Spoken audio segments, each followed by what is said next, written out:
the accusations against Linus Tech Tips are getting more serious the longer it's been going on. So like the last couple of days, there's been more and more accusations coming out. So I'm going to try to get like an hour plus of video, multiple apologies, leaked internal company meetings, and like news articles and interviews with like real like websites, all condensed down into like a 10-minute video. So what originally happened was Gamers Nexus started a piece, which wasn't monetized at all, but they wanted to hold one of the biggest players in the tech industry to a higher standard because they had a problem with how they were reviewing things. They said like any of the data that they showed was consistently wrong. G is still consistently making errors in nearly every single review that they publish. It is okay to make errors. All of us do this in this line of work, but the concern we have is that these types of errors are in nearly every single LTT technical or review type of video. Yeah, so what he's saying is like anytime they review anything, there's always errors, and like some of these errors are so egregious that like even like the most basic understanding of these like tech numbers, you should be able to catch these errors just because they're so egregious. But it gets worse because he also talks about when they reviewed a mouse. They reviewed a mouse that was supposed to be like super smooth, and they said actually it's not very smooth, so it's a bad mouse and we don't recommend it. And then the company who made that mouse comes out and says, hey, we think you messed up. Everybody else says it's super smooth. We have like tests that prove it's like the smoothest mouse. It's the smoothest mouse on the market. We think you forgot to remove the little plastic covering, like, you know, the stuff that comes on like every piece of tech now. You forgot to remove the plastic off the feet. And then Linus Tech Tips responded essentially saying, no, we double checked. It's just a terrible product. But then the community started coming out and saying, no, you can see the plastic covers on the feet in the video. And the people who made the mouse came out with an even nastier tweet calling them out even more. And then Linus Tech Tips came out and said, okay, well, actually, yes, we saw, we accidentally left the plastic covers on the feet, so we didn't give it a fair shake. After multiple days, they finally corrected the video.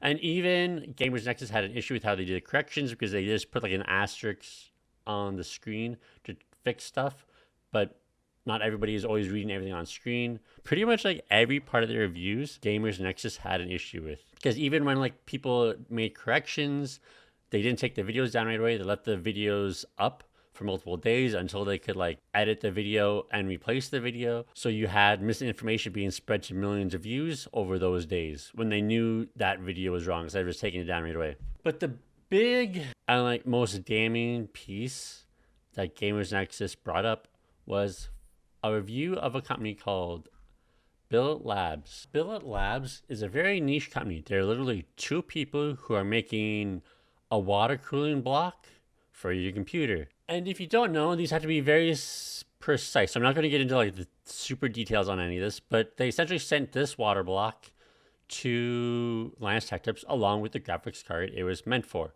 However, when Linus did the review, they somehow misplaced the graphics card Billet Labs gave them and just used different graphics cards that they had laying around, and it obviously didn't fit. They said it was terrible and no one should buy this. And they said even if it did fit on the right graphics card and it worked, it was still terrible and nobody should buy this. Now, this is obviously an $1,100 water cooling thing, which 99.9% of people aren't going to buy. This is a very niche market, but if someone is spending an insane amount of money to make their PC look cool, if it works, why not, right? So, but not only did they mess up the review and not review it on the product it was made for, they sold the one-of-a-kind prototype and never gave it back to Billet Labs. And this is something else that Gamers Nexus called out Linus Tech Tips, which sounds really bad. Selling a one-of-a-kind prototype of a two-man company could do actual like serious damage to the company, which is why it was a big deal. So Linus Tech Tips came out and on their personal like website forums, on the Linus forums, he responded to all this with a pretty terrible apology. And he later on we'll get to their new apology, their second apology, which addresses how bad that apology was. But the wording in the apology was kind of muddy, either intentionally or accidentally, which kind of painted a different picture. First of all, we're not going to argue the semantics about an item being sold against the will of a company versus being auctioned. Yeah, so one of the weird things in the video or in the apology Linus made was that we didn't sell the monoblock. We put it in an auction for charity, which doesn't help Billet Labs. But I guess it makes them look not as greedy because it didn't, like, that money didn't go in their pocket. But also in the apology, they said, while we haven't sent payment yet, we have already agreed to compensate Billet Labs for the cost of their prototype. And that makes it seem like there was already an agreement in place before Gamers Nexus called them out, and that Linus Tech Tips was going to like pay them, and it was all going to be solved. The problem is, Billet Labs came out after reading Linus's apology and saying that's not true.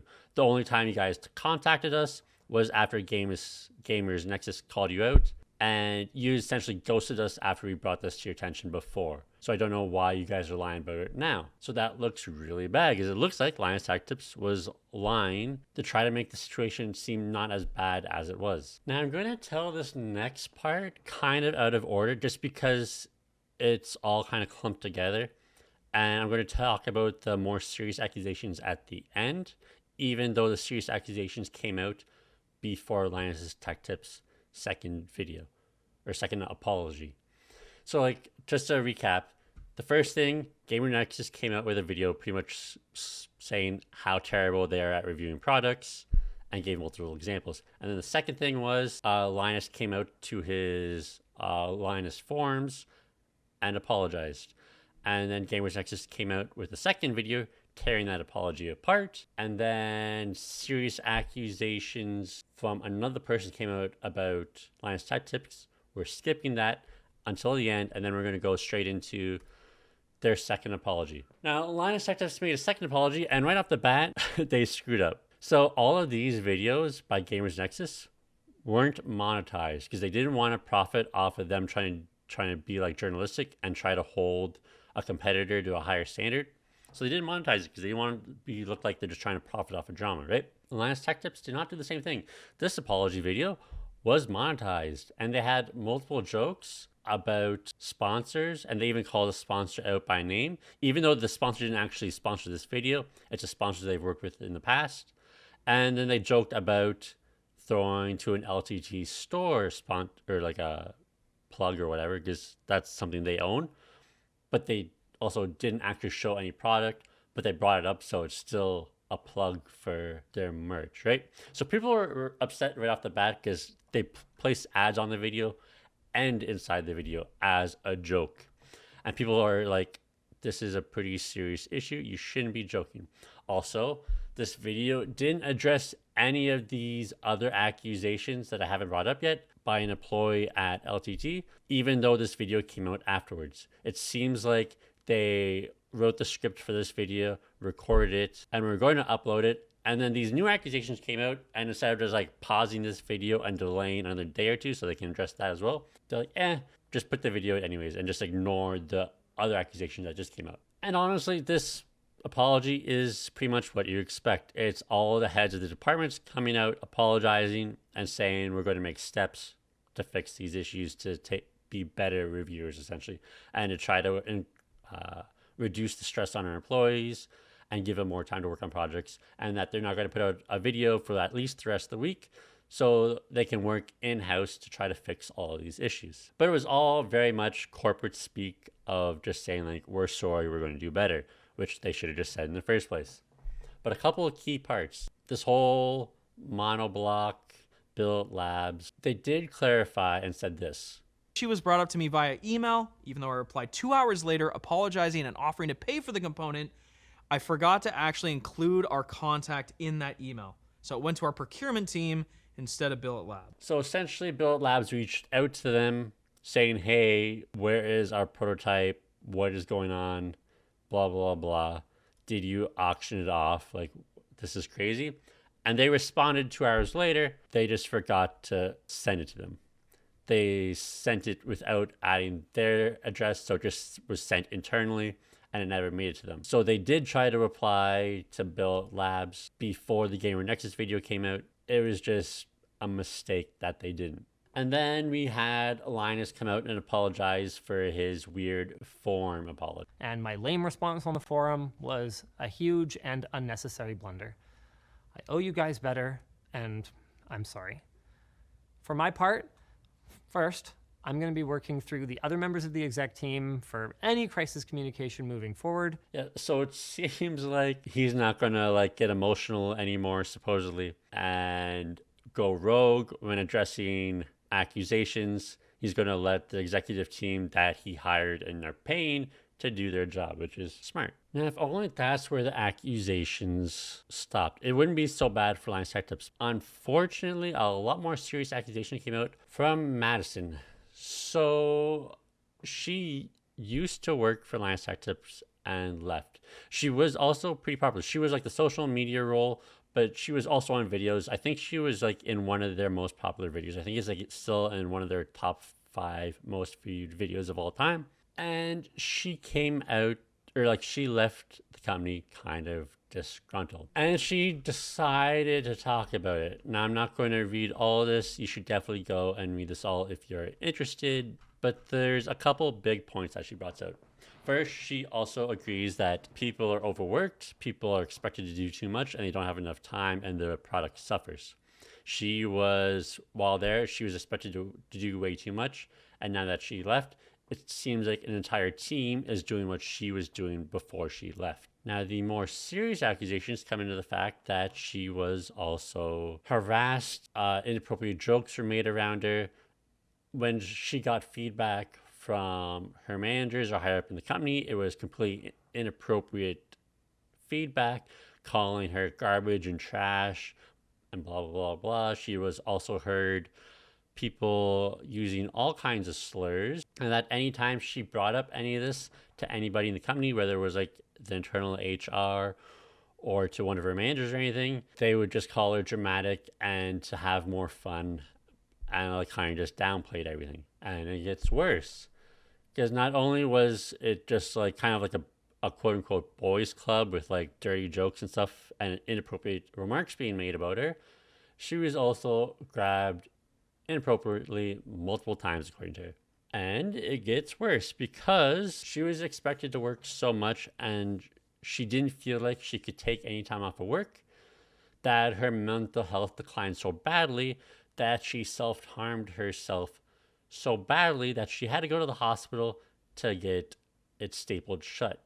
And she said she did that because she thought if she was in the hospital getting like a wound stapled shut, she could at least get a day off of work and people couldn't be mad at her for leaving work for a day, because who's going to get upset at someone who's just been in the hospital? So these are all like pretty serious accusations, and it wasn't addressed in the apology video, even though these accusations came out before the apology video was released. However, they did do an interview with The Verge to address it. And Linus says, I was in a state of shock reading through these allegations, plain and simple. They aren't consistent with my recollections. They aren't consistent with our internal processes. They aren't consistent with our company values. We pride ourselves on maintaining a safe, inclusive environment. In addition to our existing report systems, both anonymous and otherwise, we've proactively reached out internally today to encourage members of our team to report any workplace bullying or harassment they might be experiencing so we can take a quick and decisive action. Our HR team will be conducting a more thorough assessment of the allegations, and when we are ready, we will release a more complete statement. Now, the new CEO did also come out and say it's not just going to be an internal investigation. They're going to hire a third-party company to investigate these accusations and go from there, and they'll release that report as well. Now, a couple of things. They aren't consistent with my recollections. Sends off red flags, because anytime someone responds with, hey, did this thing happen? And you're like, I don't remember if that thing happened or not. That is a very like legal way to respond to something without actually responding to it, because you can't ever disprove that Linus doesn't remember this happening. If he said, no, this does not happen, that can be disproved if there's like recordings or anything. But saying, hey, I don't remember, you can't really disprove that, right?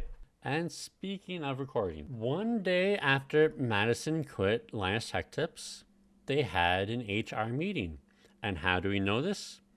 Someone secretly recorded that HR meeting and now leaked it. Now, I'm not going to play the whole thing, because like if you've ever heard of a HR meeting or ever been in an HR meeting before about harassment or sexual harassment in the workplace, it is very much just that standard boilerplate. But he did say a couple of things. Number 3, always wait to hear both sides of a story before passing your own judgment. Be cautious when you know that one side is bound by legal and ethical disclosure guidelines when the other is not. So he's saying, hey, don't immediately believe the other side because our side, we can't say our side because of legalities, which is true. They probably can't say anything because of legalities, but like also saying not to believe the other side when there's probably multiple people in the office who saw it happen and could corroborate her story. Kind of gross. And the other gross part of this meeting was when the head writer of LTT, James Strebe, came out and said this at the end of the meeting. Not a single question? Wow, that must have been a really good speech. You gonna dance on that table or just stand on it? That's it.